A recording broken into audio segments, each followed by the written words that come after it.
شها حاجة حلوة، لازم ندير هذه الوصفة. تحلية باردة بذوق الكراميل والموز اللي تجي بزاف بنينة وتديروها في وقفة سهلة وسريعة واقتصادية.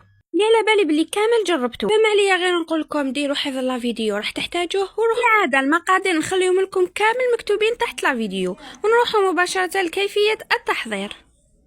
اول حاجه نروح نكرمل السكر اللي كنت درت فيها كاس نتاع السكر ونحطه على نار قليله. بعد ما تكرمل اللي ما نخلوش لازم يتحرق لكم نهائيا، راح نزيد عليه كاس تاع حليب مغرف صغيره نتاع المايزينا، ونعاود نرجعو على النار، وبعدها ندير له مغرف تاع الزبده ونحطه على جانب يبرد. من جهه اخرى درت علبه نتاع الياهورت تاع الكراميل مع كاس تاع قهوه، وذوبت هذيك الياهورت وغمست عليه هذا الكاطو كامل بسكوي. انتوما اي بسكوي عندكم استعملوه. انا ذا البسكوي ديالي جاي رقيق دونك درت 2 طبقات حطيته على جانب. ومن جهه اخرى راح نخدموا لا كريم شونتي ديالنا اللي كنت درت 2 علب تاع الياغورت تاع الكراميل.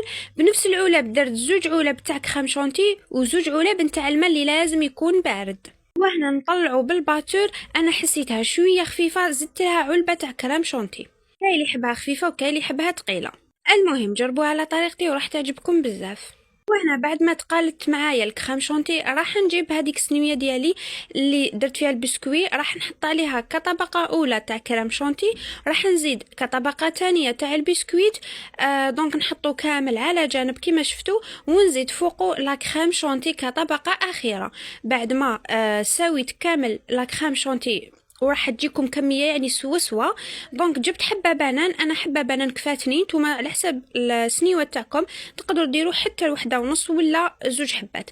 دونك قطعتهم قطع صغيره كما شفتوا وستفتهم كامل. ومن الفوق راح ندير هذيك الكراميل اللي كانت لازم تكون باردة، ونمشيها كامل على الجوانب. ديروها في المجمد حوالي ساعة وتقدموها. نتمنى تجربوها وتخلوا لي تعليقاتكم وتستمتعوا لي بالبناء. ادوتر فيديو مع وصفة جديدة. سلام.